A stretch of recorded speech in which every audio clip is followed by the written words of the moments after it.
Welcome, everybody, to the Big Dudes in the Trenches. We are Bug and Doug.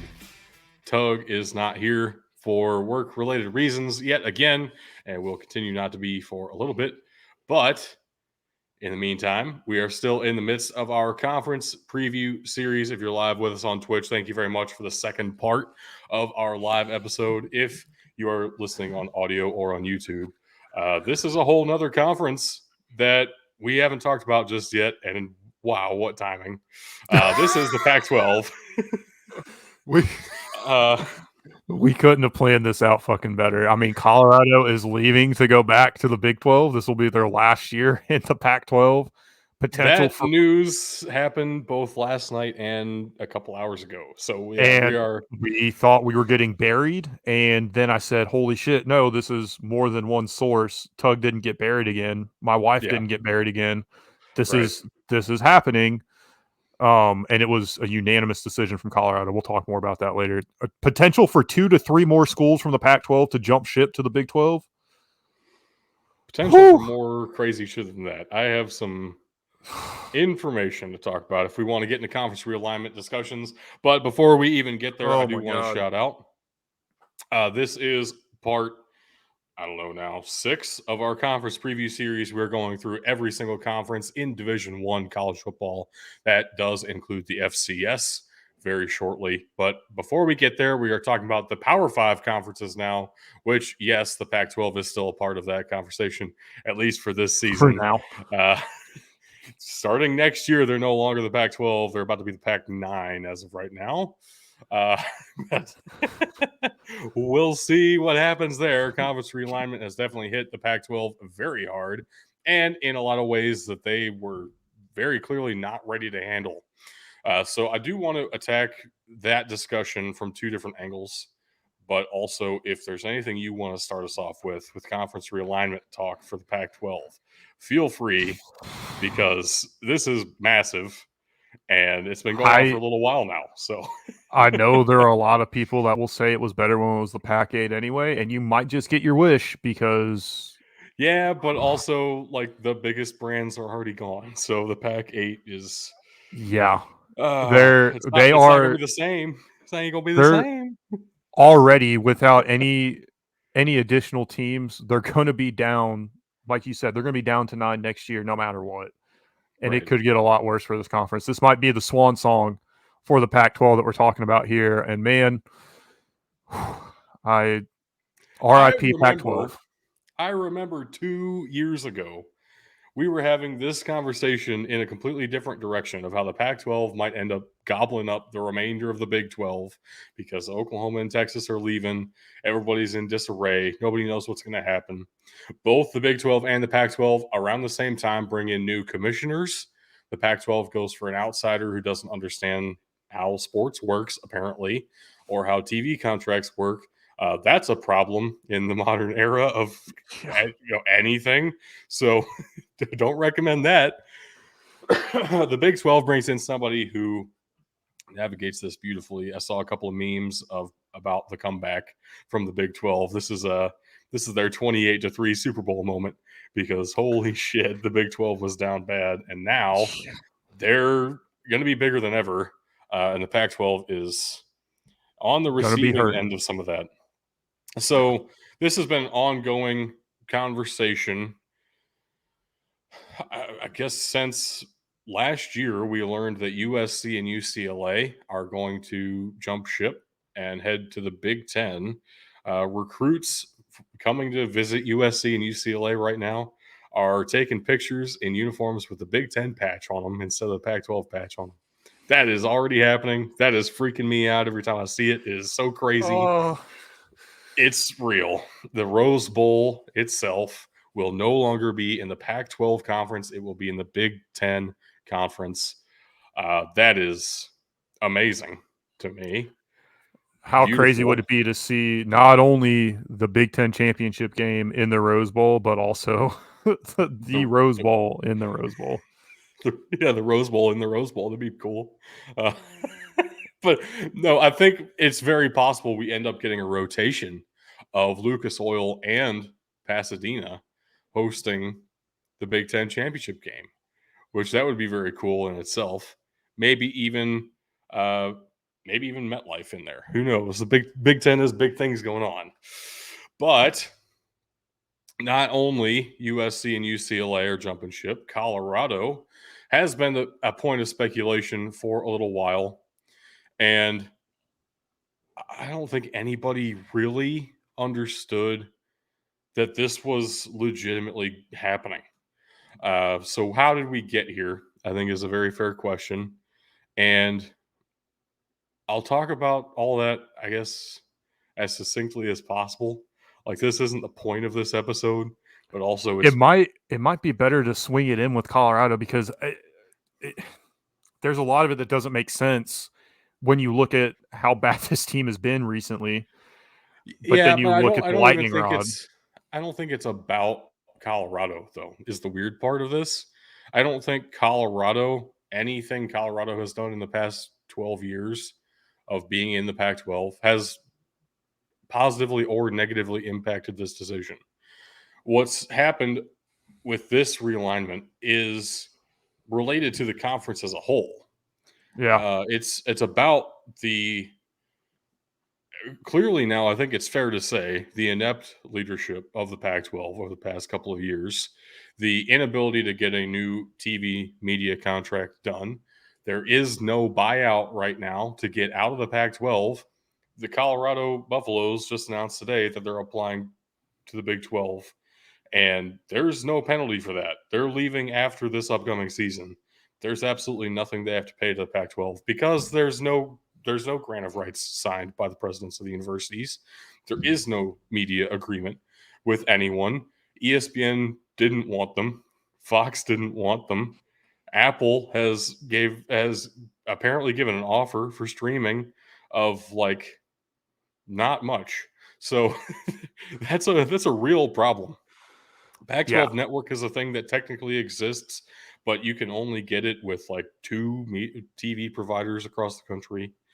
Uh, Good luck watching Pac 12 games legally. And even if you do, they're probably starting at 1 a.m. Eastern time. And that's the So, other problem is who cares about Pac-12 after dark? None of these teams have been exciting. The two biggest brands, you're losing them to the Big Ten anyway. They right. haven't been exciting. The Pac-12. I don't want to say they need to blame UCLA and USC, but a lot they were the cornerstones of this conference. They do bear a lot of that, and they simply did not perform in a way that made anything about this conference exciting.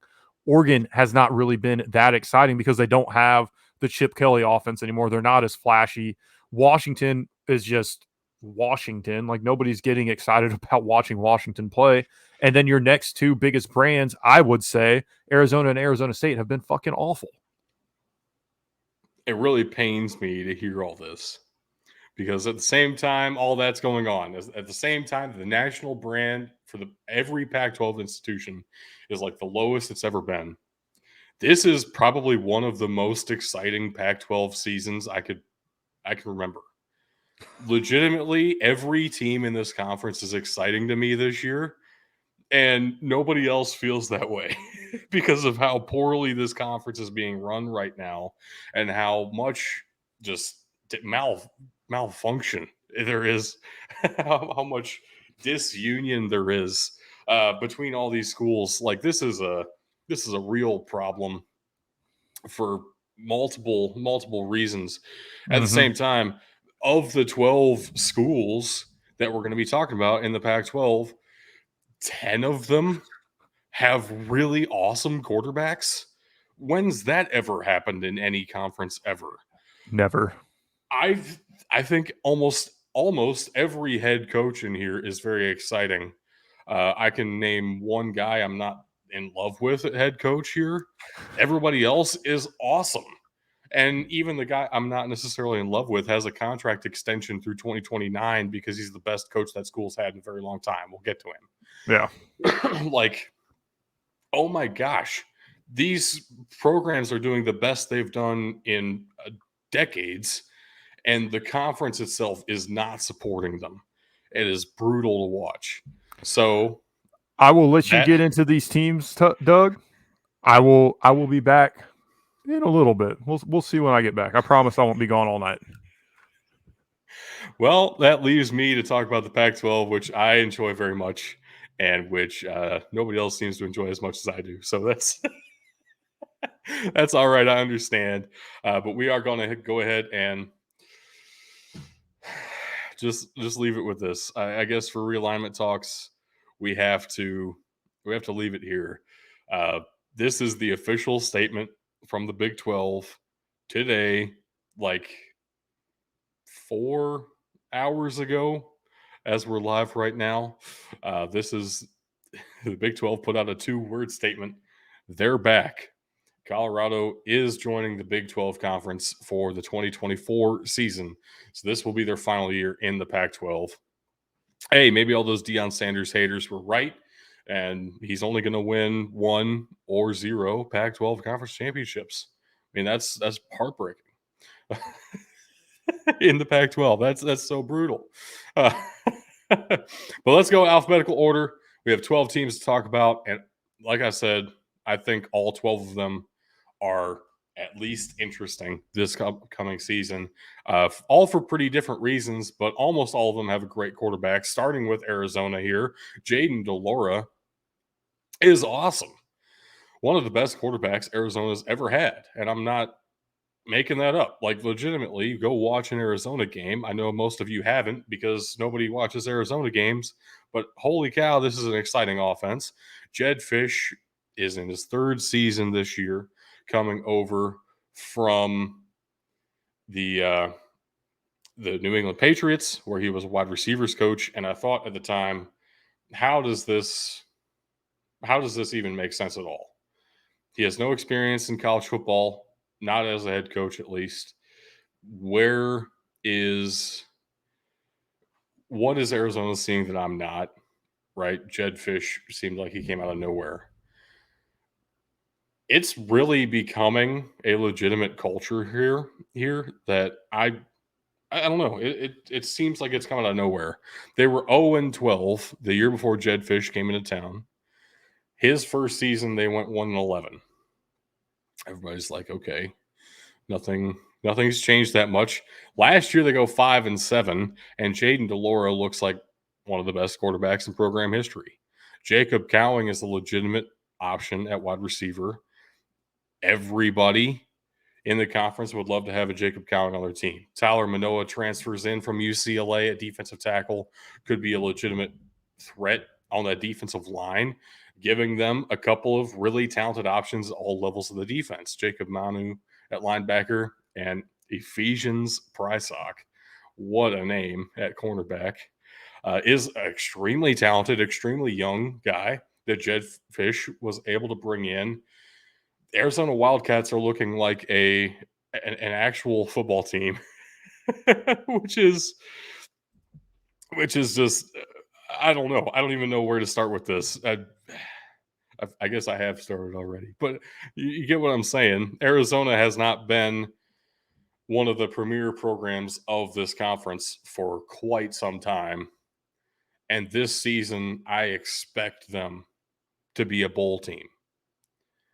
Like, that sentence in itself is crazy for where Arizona was just a couple of years ago. The job Jed Fish has done is outstanding, and I love to see it. I love to see it. Let's go ahead and jump to in-state rival Arizona State. They will play for the Governor's Cup, but they do have a first-year head coach. Kenny Dillingham's coming in. He used to be Arizona State's quarterback really not that long ago. He is a very young guy. He went on to coach at Florida State for Jordan Travis's first year. If you'll recognize that name, it's because Jordan Travis is really freaky good. Kenny Dillingham had a hand in that. Also, last year he was the offensive coordinator for the Oregon Ducks. And if you remember last year for the Oregon Ducks, they brought in a new quarterback by the name of Bo Nix. And Bo Nix wasn't looking too hot coming out of Auburn. All of a sudden, Kenny Dillingham works with him up in Oregon, and Bo Nix is a legitimate Heisman contender. Like, Kenny Dillingham is not only an Arizona State alum, he is a legitimately great coach, proven legitimately great coach for as young as he is. This is incredible. He cried in his introductory press conference because of how much he loves this opportunity, and he relishes the chance to take over his alma mater. And he has a new transfer quarterback to work with. We'll see what Drew Pine can do. I am legitimately excited for Drew Pine and his potential coming out of Notre Dame.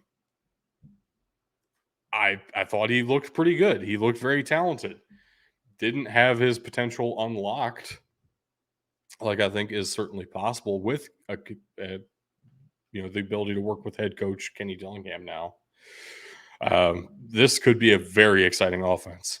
Cameron Scatabo is a name that longtime viewers of the show might recognize because last year he was one of the best running backs in the entire FCS. He is transferring in from Sacramento State. I thought initially when I heard that Cameron Scatabo was transferring that he would just be following his old head coach because Sacramento State's head coach got a new job in the Pac-12. But no, Cameron Scatabo decides to come to Arizona State, and I love it. I love this move. Xavier Valade last year was one of my favorite, really under the radar guys at running back. Cameron Scatabo is that again this year. Arizona State 2 years in a row with that really underrated guy at running back. I think Scatabo could be just a powerhouse for this team and a great pressure relief valve for Drew Pine. Like that is such a great tool to be able to utilize in the backfield. A guy who can catch, a guy who can run inside the tackles, inside the guards, even really power his way forward. This defense has some very talented names. Ro Torrance is one of my favorite corners in the country. He didn't make our Power 5 All-America squad, but I specifically remember him coming out of high school and being like, man, that is a guy I would love to have on my team. I'm looking a little bit at their non-conference slate. They do have Oklahoma State coming to town, which is a game that I wanted to talk about in our top 3 non-conference games. I got outvoted there. But Oklahoma State at Arizona State is one of my most anticipated non-conference matchups of this entire college football season. Like, that could tell me so much about both of those programs. And I think Arizona State has a really great shot to do it. They're really changing the culture from what it was with Herm Edwards. Whether that's necessarily good or bad is up for some debate. I understand the flaws in the Herm Edwards regime. I think I get what they were going for with that. But Kenny Dillingham is definitely a fantastic choice.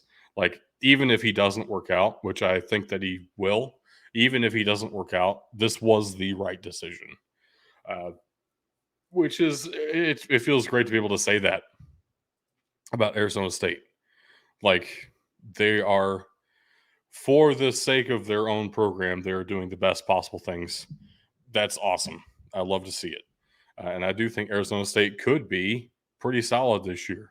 Arizona, I think, is on the cusp of bowl eligibility.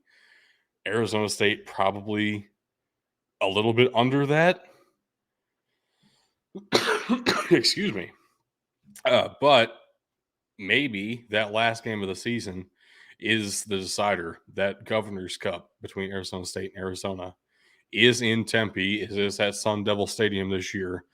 If Arizona State wins that one, I could very easily see that being the decider. That might end up being their 6th win of the year. It is possible. I'm I'm excited for this year Pac-12. I don't know if you guys can tell from me already legitimately just coming out and saying that already. But I think it's realistic. We get like 8 bowl eligible teams out of the Pac-12 this year, which is crazy. That doesn't happen. 8 or 9 even. Let's go ahead and get out of the A's, Arizona State, into Cal.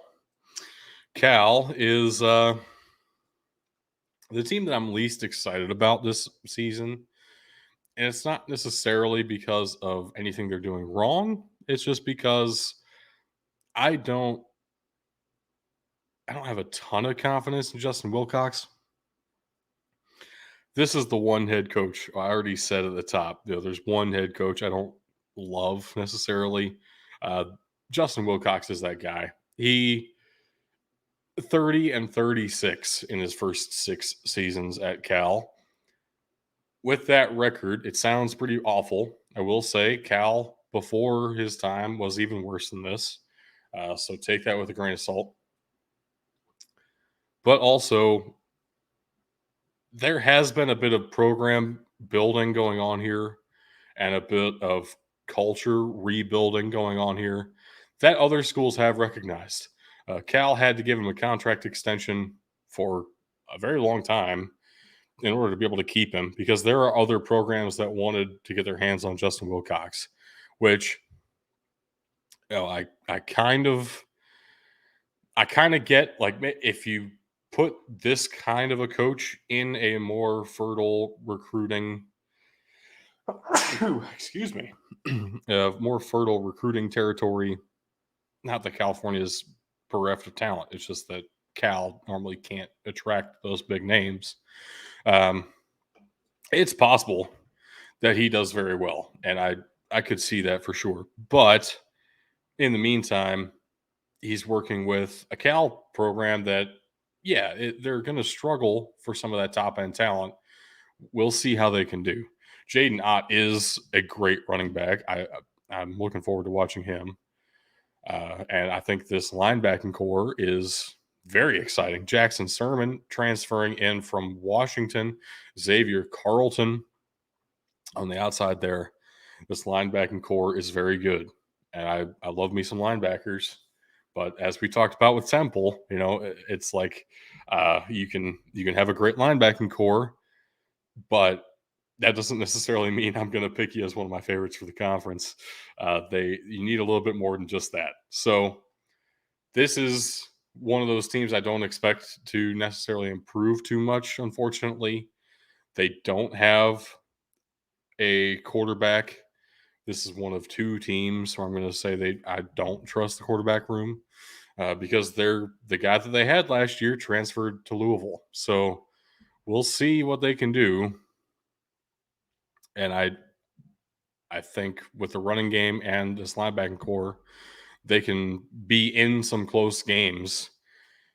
I don't think they're going to win a ton of them. And 4-8 last year sounds about right for this year too. I don't know what their non-conference schedule looks like other than going to North Texas, uh, which honestly is going to tell us a lot about both those squads as well. That's right. Auburn's coming to town the second week of the season. So good luck with that too.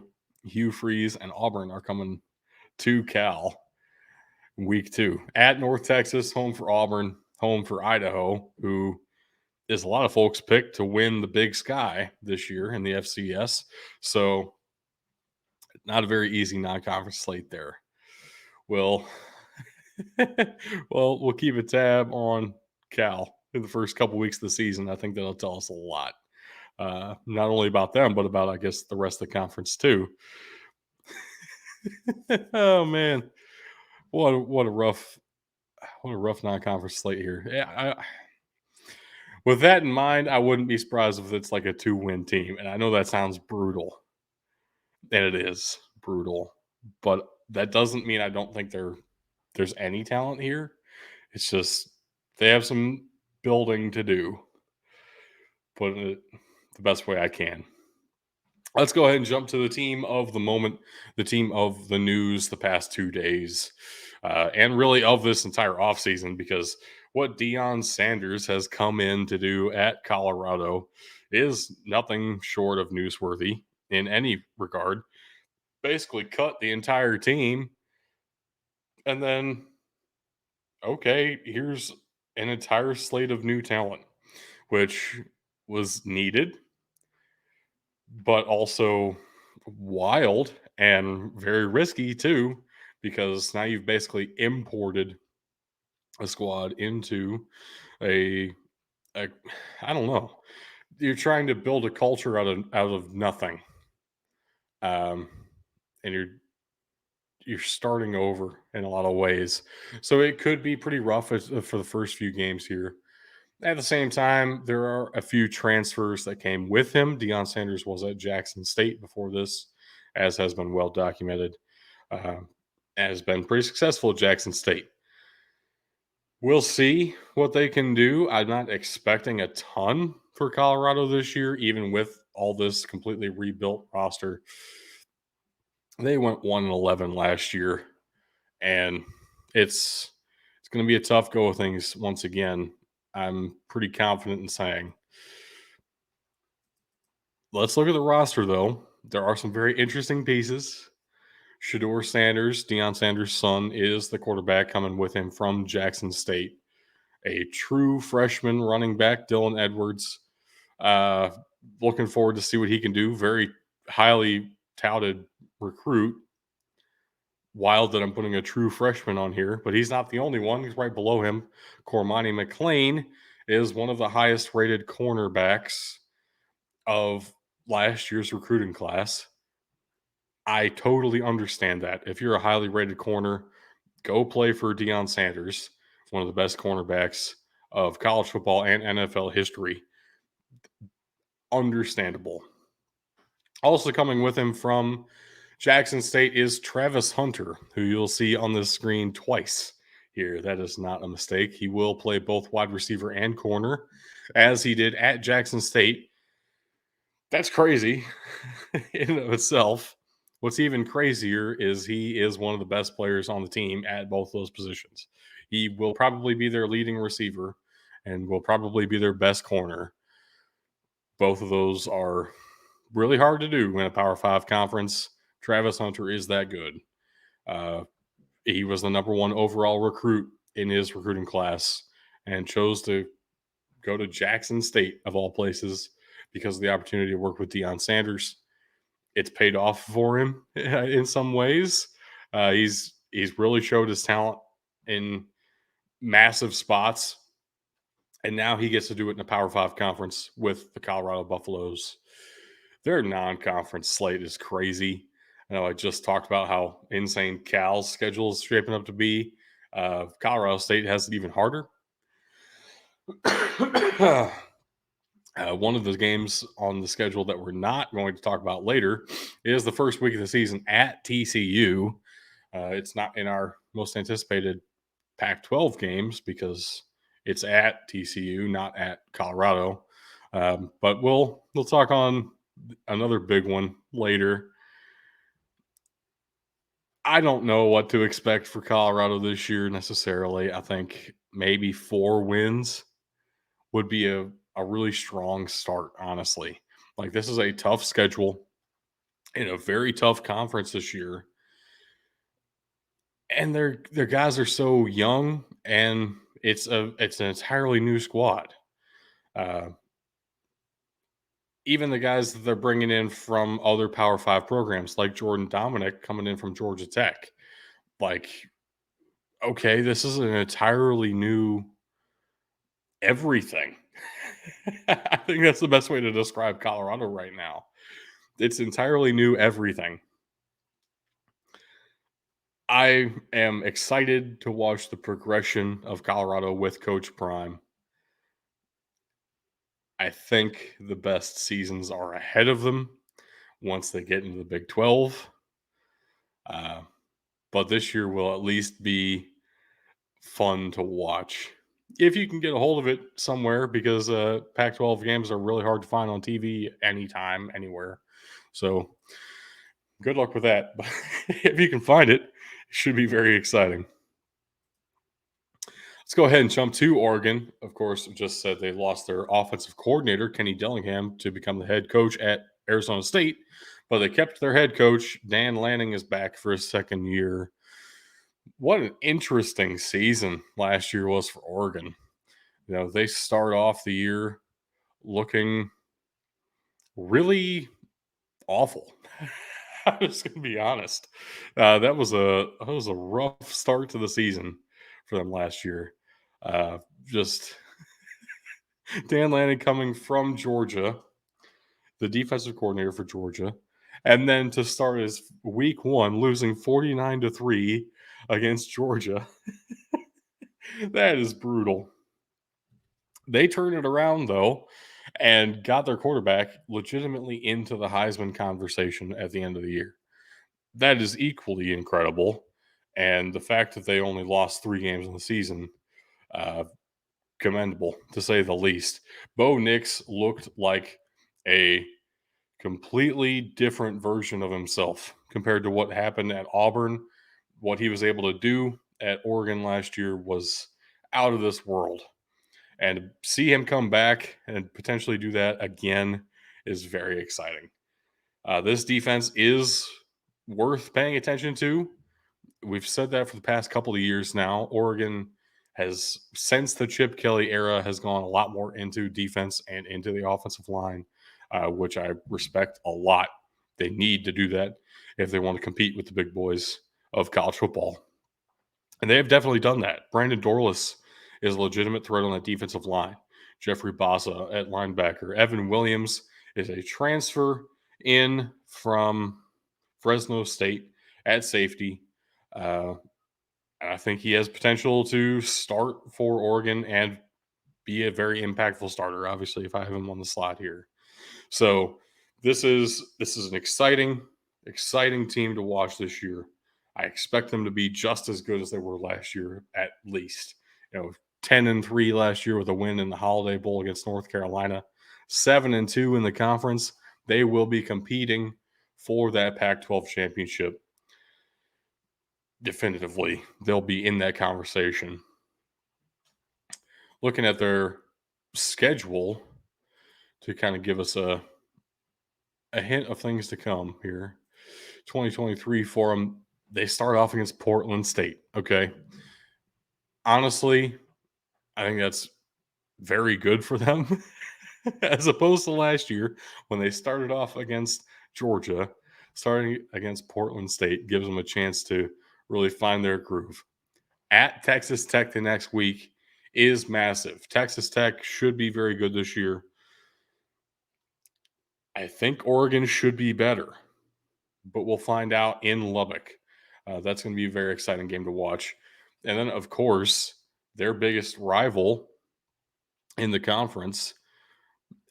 It's been debatable who that is just because of how close the games have been recently. But the one that they get a trophy for is their in-state rival, Oregon State, who, let's go ahead and jump to here, is going to be awesome. I am truly in love with what Jonathan Smith has been able to do here. Oh my gosh, Oregon State's good. How does that even work? Jonathan Smith is entering his sixth season with the Oregon State Beavers as head coach. He was a player here. He was a former walk-on who ended up starting at quarterback, getting Oregon State to a 10-win season. They won the Fiesta Bowl with him at quarterback.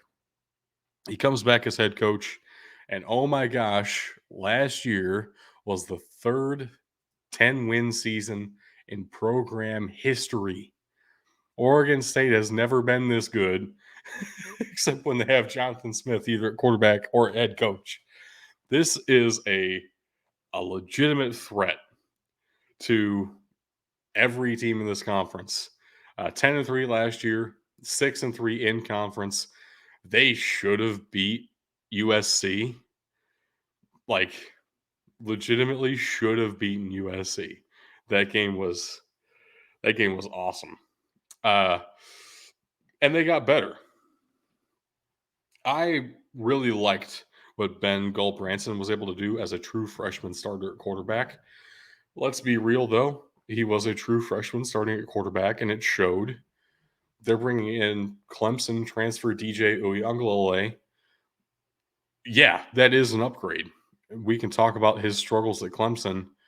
He's struggling compared to the precedent set by Deshaun Watson and Taj Boyd before him, and Trevor Lawrence after him. Like, there's been such a string of successful quarterbacks at Clemson. I don't think it was necessarily a fair situation for DJ Uyunglele to step into to begin with. Yeah, he's had some games where he looked legitimately pretty bad. But with proper coaching, proper scheme for the talent fit, right? All three of those things need to come together for a player to be successful. I believe in Jonathan Smith, and I believe in this scheme, and I believe DJ Uyunglele can be very successful here. And I'm very much so looking forward to watching this. Damian Martinez should be 1,000-yard rusher. They have a great offensive line. I had to cut this down in order to include DJ Uyunglele because I initially started planning these conference previews. I was like, well, I kind of want to talk about Ben Gulbranson. I enjoyed watching him last year, but man, this offensive line is so good. I got to include both tackles at least. Then DJ Uyunglele steps in and like, okay, well, I'll show Talise Fuaga on the screen and I'll say the rest of the offensive line is equally as dominant. Like, this is probably the best offensive line in the conference. And then I have guys on all the different levels of the defense. James Rawls, this defensive line is awesome. Unfortunately, they're losing their top corner, which cornerback used to be another strength of this team last year. I think they're still going to be fine in that defensive back room, just a little bit unproven. And I think another 8 plus, let's say 8+ win season is the floor for this Oregon State squad this year. I'm not kidding. Like, this is going to be a good team. And I can't wait to watch them. They are starting off the year against 2 Mountain West opponents and a Big Sky opponent, FCS team. So very probably a 3-0 start before they get into conference play. They get Utah at home. They get Washington at home. They don't have to play USC this year, right? There are some things about the schedule you look at this and say it works out very well for Oregon State to be extremely good yet again. It's possible they're in the conversation for the conference title game at the end of the year. I don't know, though, because there are a lot of other teams who could make that claim.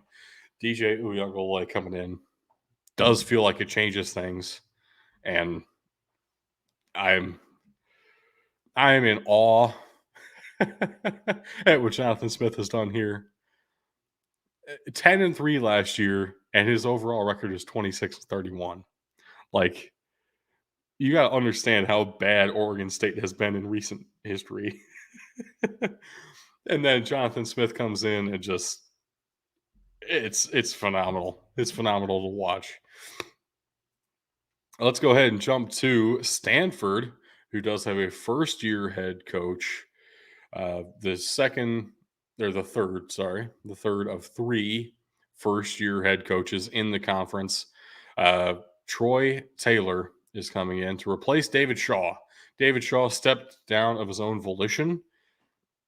According to stories, it's of his own volition. According to what probably is most realistic, it was a little bit of mutual, let's go our separate ways here. What David Shaw had done for the program is awesome. once Jim Harbaugh left, there was a lot of uncertainty. Jim Harbaugh and Andrew Luck left around the same time. And it's like, okay, what can we possibly expect from Stanford going forward? It's a almost impossible place to recruit for. There's a reason the Ivy Leagues don't offer football scholarships because the academics take precedent, and the academics take precedent at Stanford too. So, how do you recruit at a Power 5 FBS level to a team like Stanford? David Shaw was able to figure that out and figure it out very well. They had some extremely talented squads, and he had been one of the faces of college football while doing it. One of the most honorable head coaches in the game. Legitimately a great human being. And that's Stanford couldn't ask for much more.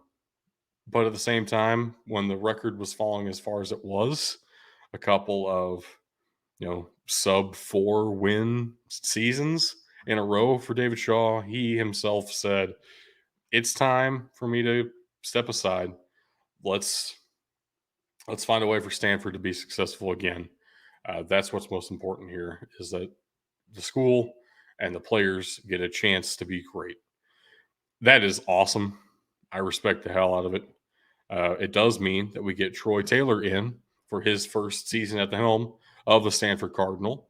Troy Taylor is formerly the head coach of the Sacramento State Hornets. Sacramento State used to not be very good. Similar story to what Stanford's been going through the past couple of years. And then Troy Taylor comes in, and in like 4 years there, he has the only two of the 3 or 4 winning seasons in program history, and their first 2 playoff appearances ever, and their first playoff win in program history. Like, what Troy Taylor did to turn around Sacramento State as quickly as he did is unreal.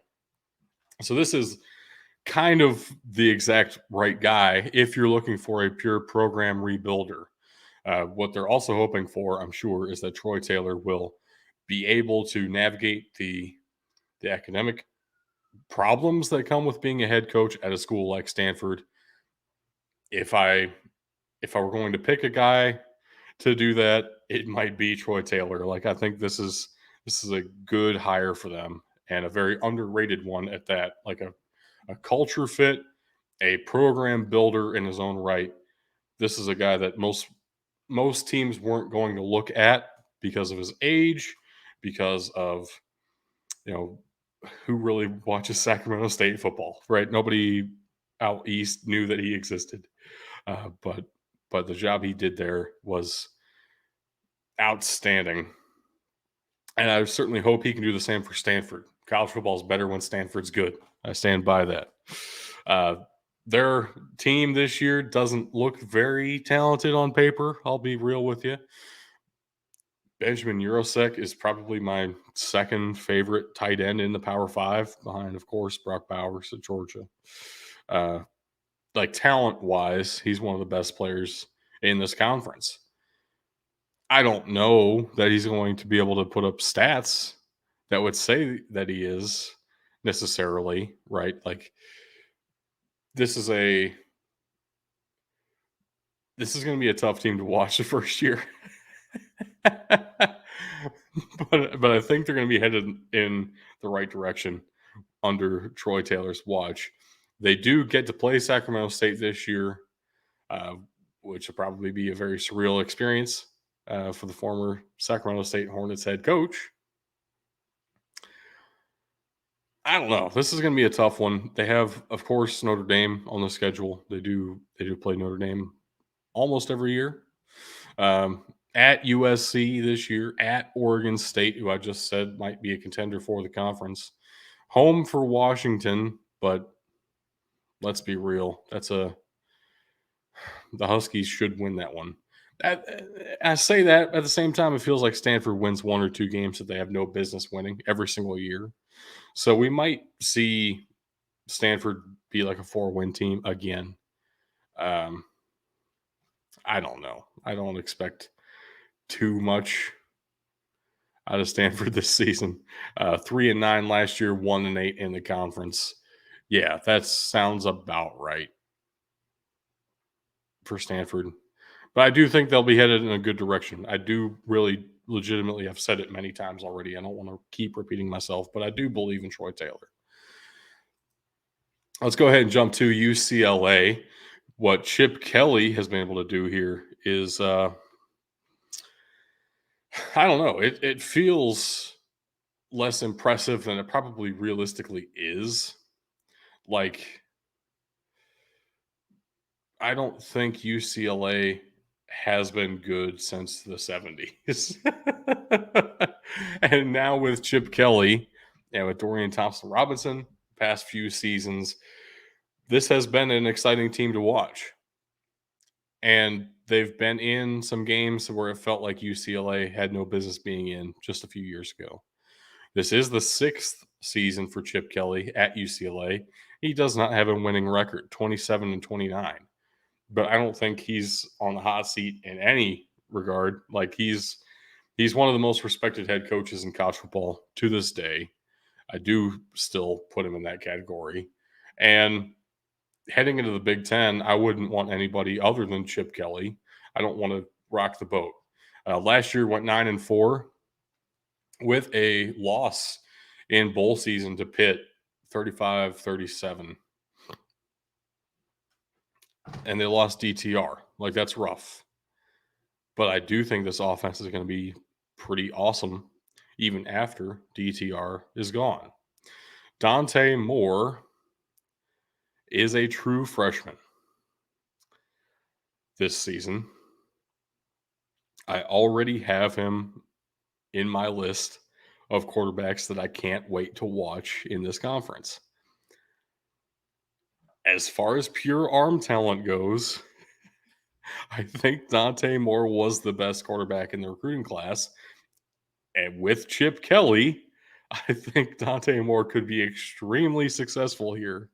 I don't know. Maybe it's a bit premature. Maybe it's going to take 2 years before the Dante Moore experience is really truly unleashed. I think it could be pretty successful right out the gate. Also bringing in transfer running back Carson Steele from Ball State, one of my favorite running backs in the entire group of 5 last 2 years, is now at UCLA. We've seen what they can do with transfers at running back. Zach Charbonnet did pretty well there. Carson Steele is awesome.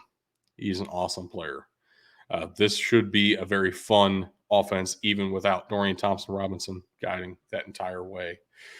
This defensive line for UCLA is pretty underrated, I would say. I do have the twins up here, Gabriel and Grayson Murphy, both transferred from North Texas a couple of years ago and played very well for UCLA last year. I will say I wanted to put the twins up here both together because I felt wrong having one without the other. They have another defensive end who's going to work his way in the rotation as well. Like this is a legitimately really good defensive line. I would put this defensive line up there with most other teams in the country. So UCLA 9-4 last year. I don't know if they're going to be competitors for the conference title, but I certainly don't expect them to be, a sub 500 team. Like this is going to be a good squad, even with true freshmen starting at quarterback. It does help. Their non-conference slate is pretty dang weak. Coastal Carolina now without Jamie Chadwell. NC Central is on the schedule. At San Diego State is going to be pretty interesting. We already talked about that one when we did our Mountain West preview. UCLA coming down to San Diego should be. It'll certainly be an interesting matchup. I don't know if it's going to be a walk, a walk in the park for either side there. That should be a pretty awesome game. But the conference slate is pretty tough. I keep saying pretty. Just something we're going to live with today, I guess. At Utah, at Oregon State, at USC, even at Arizona could be tough. Home for Washington State could be tough. I don't think there's a very clear, obvious win in the entire conference slate for almost anybody right now. And that does limit my excitement for like UCLA's potential to win the conference or to make a very big bowl game. I do think UCLA is going to be pretty good though. And that's with a true freshman quarterback. So keep that in mind. If UCLA struggles to start the year, even against Coastal Carolina at San Diego State, keep that in mind. It's true freshman quarterback. Let's get past week 4 at Utah. They'll have a bye week. Then week 6 of the college football season, home against Washington State. Maybe we'll really see what this offense is truly capable of. Like, it might take a few weeks. So let's go ahead and jump to the crosstown rival, the University of Southern California, USC. Yeah, they have the reigning Heisman Trophy winner, Caleb Williams. They have one of the most hyped names in all of coaching in Lincoln Riley. What he has been able to do with Oklahoma and with USC has been pretty impressive, but it does have a reputation now building, I will say, of not being able to win that really important game at the end of the year. That's tough. That's a bad place to be. If there's a team that can make the college football playoff out of the Pac-12, like a team that legitimately is strong enough to run the table, even in this conference that I believe is one of the most, like, I don't know what the word I'm looking for is. I completely blanked on the word I'm looking for. Across the board, they're all very good. There's a word for that. I don't know. We'll move on. Of of everybody in the conference, USC is probably the most talented and the most likely to be able to run the table. I don't know if they're really going to be able to do that for sure. Their conference slate is a bit favorable for that. The hardest game on the road is at Oregon, which is not easy. But they're home for Utah, home for Washington. They are at Notre Dame this year. I mean, I don't know. It's a tough schedule. If they run the table, they will be in the college football playoff definitively. This is a schedule that will put you in the playoffs. Caleb Williams is the reigning Heisman Trophy winner, though. Like, if he can play at that same level, they'll be right up there as one of the best teams in the country. Dorian Singer, I think, could be their leading receiver this year. He's a transfer from Arizona. Bear Alexander coming over from Georgia to start at nose tackle for him. Oh my gosh, bringing in some Georgia defenders. Bear Alexander is really great, and that should be scary. And Kalen Bullock is one of the best safeties in all of college football. You may have noticed a theme. I've talked about quarterbacks a lot to this point, but I've also brought up several defensive back rooms. I think the Pac-12 is probably I'm not even going to say probably. It is the best quarterback conference in the country right now. It is probably the best defensive back conference in the country right now. Like, yes, you can find other teams, other individual defensive backs around the country who are better than anybody the Pac-12 has. But as a collective conference, the Pac-12 has the best defensive back rooms. I'm pretty confident in saying that. Kalen Bullock is one of those reasons why. He is phenomenal. Definitely looking forward to see what USC can do this year. Lincoln Riley's second year, Caleb Williams' second year here should be terrifying. I am a little bit nervous about them joining the Big Ten. Not gonna lie, I think that's a really good thing though. So last year in the Pac-12 for both UCLA and USC, and now last year in the Pac-12 for Colorado as well. but what a year to go out on. This is going to be a fight to the to the end for this conference. And it doesn't stop here. We got 3 more teams to go. Let's start us off the back the back 9 of the conference with the reigning conference champions, the Utah Utes. Kyle Whittingham is one of the longest tenured coaches in all of college football now, heading into his 19th season with Utah. Went 10-4 last year. Didn't feel like they were truly going to be a threat to USC in that conference title game until they were. And then they just dominated 47-24. They did lose the Rose Bowl to Penn State, but they are Pac-12 champions with a great combination of really threatening things that nobody else in the conference does at quite the same level that Utah has been able to do. Offensive line is awesome. I have already said I think Oregon State probably has the best offensive line in the conference. Utah would be either 1B, if you want to say it like that. Realistically, I do have them at number 2. I think they're outside of those 2 schools. I don't know anybody's particularly close as far as the strength of the offensive lines. The defensive line is awesome, and I have a couple of guys across all 3 levels of the defense on screen here. The defense for Utah is physical and brutal in a way that most defenses in the Pac-12 just traditionally aren't.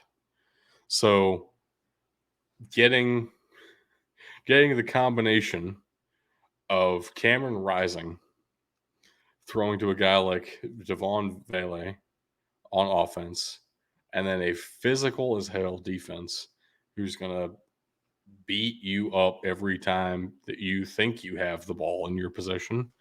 That usually is a recipe for success. Now, Utah this year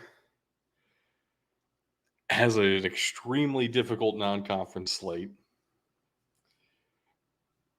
One of the games we're going to talk about a little bit later, but I'll go ahead and preview it right now. They're at home to start off the year against Florida. Then they're at Baylor right after that. And then they play Weber State at home. And I know everybody's going to say that's an FCS opponent. Shouldn't be that close. Weber State's pretty good. And the Big Sky is very good. I think that might be a closer game than it should be. You know, for Utah to be a legitimate Pac-12 contender, Weber State might still be a threat, at least for a couple of quarters there. At Oregon State, at USC, at Washington. Like this is such a brutal conference right now because almost every team has key positions figured out. Utah is definitely one of those squads. Cameron Rising, the second best quarterback in this conference behind Caleb Williams. That I don't know. I don't know if that's true or not. Like Bo Nix is so good. Michael Penix is so good. Cameron Rising's up there though. And Utah is a very solid team, very scary team to have to play. Man, I would be surprised if Utah is able to three-peat here. At the same time, like they are talented. They are very well coached. They do run a consistent scheme in a powerful, consistent culture. They have all the ingredients there. It just feels like this conference is too talented for there to be a three-peat here.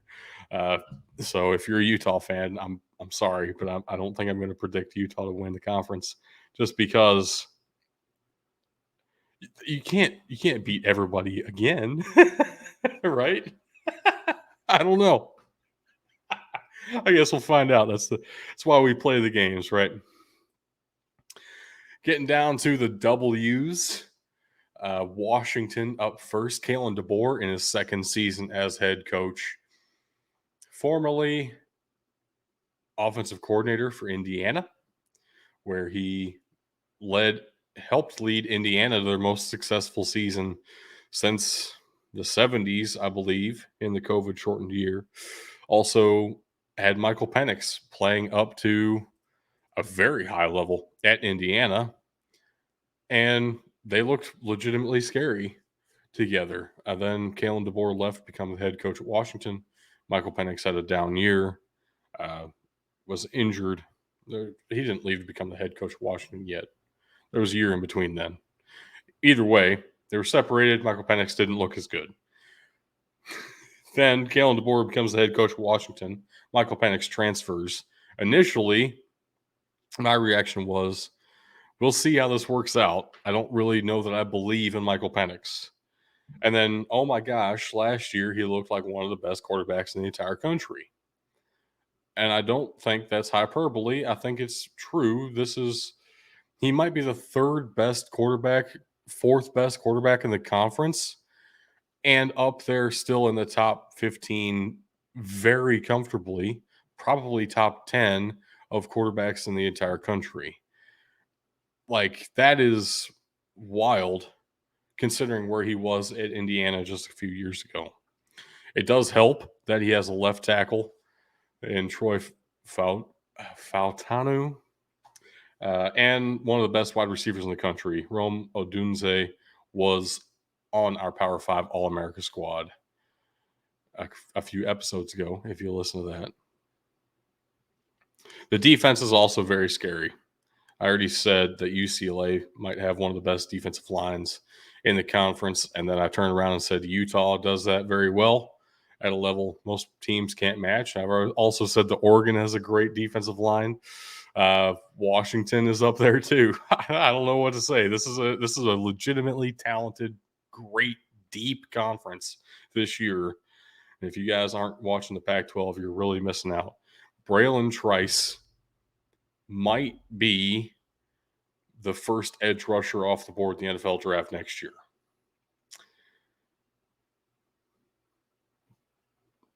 Pause for a moment to let that sink in, because there are some really great edge rushers out east that everybody's talking about. Dallas Turner at Alabama, a couple of guys at Ohio State getting some love right now. Braylon Trice is phenomenal. On the other side of Braylon Trice, you very easily have another day one or day two selection. Zion Tupolo Fatui is also extremely good. Those two guys in themselves make this a scary defense. On the back end, they bring in a transfer from Oklahoma State, Jabbar Muhammad, who, like I've said, the Pac-12 might be the best collection of defensive back rooms across America. This cornerback room is awesome, and Jabbar Muhammad is one of the reasons why. Like, coming in from Oklahoma State, he makes this team awesome. I don't know what to say. I think Washington's going to be great this year. They went 11-2 last year. I don't think it should be controversial to say Washington's going to be very good. I've said for most teams, it feels like at this point, I've called out when they're at Washington. Who does Washington have to play their away games against? Well, they're at USC, at Oregon State. They're at Michigan State in the non-conference slate. This is a tough conference to play in, and some very big non-conference games as well. Boise State to start off the year is probably going to be a pretty good game. Like, I don't think they get an easy path here. Boise State, Tulsa, at Michigan State. We just talked about Tulsa on the live stream not that long ago. If you're on audio, our previous episode of The American, we think Tulsa is going to be pretty good, and we'll find out pretty early in week 2. I think Washington should be in that conversation for the conference title. I don't think that's far-fetched for them. It's going to take some wins on the road that, man, that's so tough. At Oregon State, at USC. late in the year too. Like this is it's tough. The Pac-12 is really good. Man, one more team to talk about. It is Washington State. Washington's big rival, Governor's Cup up there. This is yet another quarterback room that I love very much. Jake Dickert has come into a seemingly impossible situation just because of during the COVID years, their previous head coach didn't want to take the vaccine, and therefore, as a public university employee, he was not allowed to work in the state anymore. And so Jake Dickert came in on an interim basis and held things together well enough. They ended up beating Washington that year. Like, okay, maybe Jake Dickert is a legitimate option. Last year, they go 7-6, including a win at Wisconsin that shocked me. I'll say that. I think that win was a big part of why Wisconsin's coaching staff looks a lot different heading into this year. And the quarterback room is awesome. We talked about Eric Morris in the previous episode, or a little bit earlier if you're live with us, because he's now the head coach at North Texas. He brought Cam Ward with him to Washington State from UIW. And I have a Cam Ward hat from when he was at UIW, and he still wore number 7. He now wears number 1 for Washington State, and he plays like it. He is very exciting. The issue with Cam Ward is he does like to sling the ball a bit. He likes to be a little bit of a gunslinger, likes to run around a little bit more dangerously than you would like. I don't think he's going to be necessarily an NFL quarterback the way he plays right now. With a new offensive coordinator, maybe some of those things can get cleaned up. Maybe Eric Morris wasn't necessarily the best for his pro development. Maybe he was the best to draw the talent out of him that he has right now. I think that's very, very realistic. So I'm watching the end of this career arc for Cam Ward with great interest. He has another year after this too for Washington State. And I think both these years could be awesome. I have a lot of faith in Cam Ward. The rest of this team doesn't have a whole lot of name recognition to it, but I do believe in Nakia Watson. I do believe in Ron Stone and Brendan Jackson, another really solid defensive line. Chow Smith-Wade is a great corner. Yet again, quarterbacks and defensive backs, you cannot find a better conference than the Pac-12 this year. They went 7-6 last season, including a loss to Fresno State in the bowl game. That was tough. I don't think they're going to be – I think they could be better than that. That's where I'm at with it. They were at Wisconsin last year, and now this year Wisconsin has to come to Pullman with a new coaching staff, an entirely new offense, a new scheme. Their other non-conference games are Colorado State and Northern Colorado. Let's be honest. They have a real shot at starting 3-0. Then they're home for Oregon State. Yeah, at Washington, at Oregon, at UCLA, at Arizona State is all very tough. But we've talked about it basically all episode at this point. The entire conference slate for everybody is tough this year. I don't see too many easy wins for anybody. Even Stanford, even Cal, even Colorado, those teams that people will talk about as not being at the same level as the other teams in the conference, just on a pure talent basis. Stanford's one of those scary teams you have to watch out for. They can creep up on you. And with the new head coach, what he did at Sacramento State, that should be scary. I think I'm getting a little bit ahead of myself. I'm almost doing like a wrap up while I'm still looking at Washington State here. I do want to say I think the future is bright in Pullman. This year and next year should be awesome for Washington State.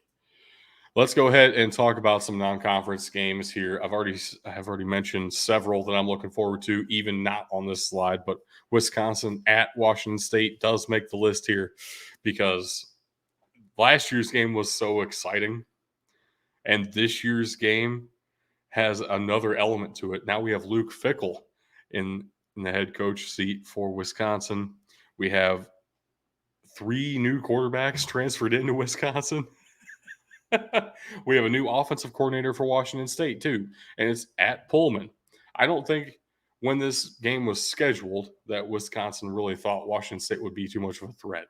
But what Jake Dickert has done here, what Cam Ward has brought in, what Eric Morris has started, and now he's at North Texas, but what he started there is scary. And I think this could be a big time statement win for Washington State to start off the year. But before we even get there, we have Florida returning the home and home against Utah. If you'll remember that game last season, that was a wild one last year in at Florida last season, and now it'll be in Salt Lake City. So at Florida last season, that was Billy Napier's like coming out party, I guess. That win should have been his coming out party, and then he ended up sucking in the SEC schedule. But when Florida won that game 29-26, everybody's like, oh my gosh, Florida's back. Florida's really good. Or wait, is Utah just not at the level that we thought they were going to be? Oh, wait, Utah won the Pac-12 and looked really dang good doing it towards the end of the year. This game against Florida is probably going to be a big redemption arc for like Cam Rising, for instance. Really going to want to avenge that loss from last season. This is one of the feathers in the cap that Utah is really going to be looking forward to, and it's right up there, very first weekend of the season. So should be this is the first game, I think, of week 1. Like, obviously we have week 0. This isn't a week 0 game, but this is a Thursday night week 1 game. This might very well be the first week 1 game of the season. It should be awesome. Then the other game in the middle of the screen here, Nebraska at Colorado. Old time Big 12 matchup here, but now it's Big 10 at Pac-12, at least for this season. I don't know what to expect from either squad. Both schools coming in with brand new head coach, entirely new coaching staffs, not just the head coach, and really revitalized rosters. Like a lot of changes to both of these schools. So for this to be an early season matchup, who knows how this is going to go, what this is going to mean for each side. Really legitimately could go any direction. I have no idea. Nebraska with Matt Rule, Colorado with Deion Sanders. This is a completely different energy for both schools. Should be an awesome old school rivalry matchup, and definitely looking forward to it. But I do want to wrap things up by just saying that the Pac-12 is awesome. I hope you guys get a chance to take in some Pac-12 action this year, because it may very well soon be coming to an end. As sad as that is, I think it's the writing's on the wall for the Pac-12 in general. Arizona might be next to jump to the Big 12 from the talk from the sound of things. Oregon, Washington are potentially out the door too for somewhere. Might not even be the Big 10. Big 10 might be looking eastward for expansion, actually. if Oregon ends up in the Big 12 right now, there's not much coming back from that as far as the Pac-12 is concerned. What can they possibly do for a media deal, for anything to really revitalize this conference? I have no idea. But in the meantime, we'll enjoy it while we have it. This year of Pac-12 football should be incredible. Bug just hopped into the chat. He's unable to join us back on the live stream right now, but he does predict USC and Utah meet once again in the conference championship game, and he has USC winning this time. The Trojans taking the Pac-12 crown back for the first time in a very long time. When's the last time USC actually won the conference? Might be when Pete Carroll was there. So been a good minute. If Lincoln Riley can do it, this would be a very solid team, a very solid chance to do so. Man, for me, I do think it'll be USC back in the conference championship game. I'm going to go somebody other than Utah because I said that I would. I do think Utah has a great shot of coming back to the title game. But, man, Washington's good. Man, Oregon's good. Oregon State's good, and the schedule looks like it lines up pretty well for Oregon State, actually. I don't think they'll really be like is that an 11-1 team, though, kind of a deal? Like, you need to be up there in order to get in the conference title game. This is going to be some knockdown, drag out challenges. I'm going to go for USC Washington. I think I'll take USC in that, but I really wouldn't be surprised if Washington pulls it out and prevents the Pac-12 from making the playoff yet again. I think that's where I'm going to leave it. I think that would be very poetic for the Pac-12 get knocked out of the playoff once again. Let's do it. It makes too much sense. USC Washington wins, and Washington does not get in the 14 playoff. That's my prediction for the Pac-12. Man, unfortunately, Bug had to dip. His son his birthday is this weekend, and because of a couple of different family-related reasons, he had his birthday party tonight, and he was able to talk about the American Conference with us live on air. Had to go back, be with his family for the rest of this Pac-12 episode. Glad to have him on while we could, but I certainly didn't mind talking Pac-12 football all by myself. Hopefully you guys enjoyed it as much as I did. Man, this conference is so good and so inept at the same time. It is brutal. Kills me. But yeah, I think there are like 9 teams, 10 teams here that could be awesome. And very well could happen that none of them are in the Pac-12 in a couple of years. So enjoy it while you can, folks. This is the Pac-12, and this does it for our conference preview of the Pac-12. Thank you so much for tuning in. If you have done so live on Twitch, we are Big Dudes in the Trenches, all one word, on Twitch. You can also listen to these episodes everywhere you find podcasts, and on YouTube, we are BDT Football. On YouTube, we're Big Dudes in the Trenches as well, same as the Twitch. You can ask questions. You can talk to us in the chat. Thank you to Ben for chiming in at the end here in chat when he could. Torx in chat, thank you so much for chiming in. I tried to integrate your questions in with what I was talking about. If you have some very specific questions in the chat, though, I'll certainly make sure to shout them out while we're still live and rolling and get you an answer. If you don't want to or can't join us live, you can certainly email us any questions you have, mailbox at bdtfootball.com. You can also follow us on Twitter is the best place to do so, at bdtfootball.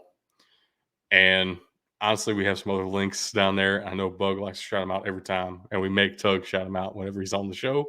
But let's be real, Twitter and email are the best way to reach us. So if you want to find us anywhere else, you can find those links in the description. Also, join the Discord. I'm very active on the Discord. I post stuff in the Discord all the dang time. I'll be at work and I'm scrolling Twitter to find news and stuff to talk about on the Discord. It's a problem. So thank you so much for checking us out. We have 4 more conferences in the FBS to get to. And we have, I think, 13 conferences in the FCS that we'll be getting to over the rest of this summer ahead of week 0 in our conference preview series. Hopefully it'll be more than just me talking about the rest of these conferences. But even if it is just me, hopefully you guys can learn something and get something good out of this. And appreciate you tuning in. Until next time, folks, thank you very much for watching.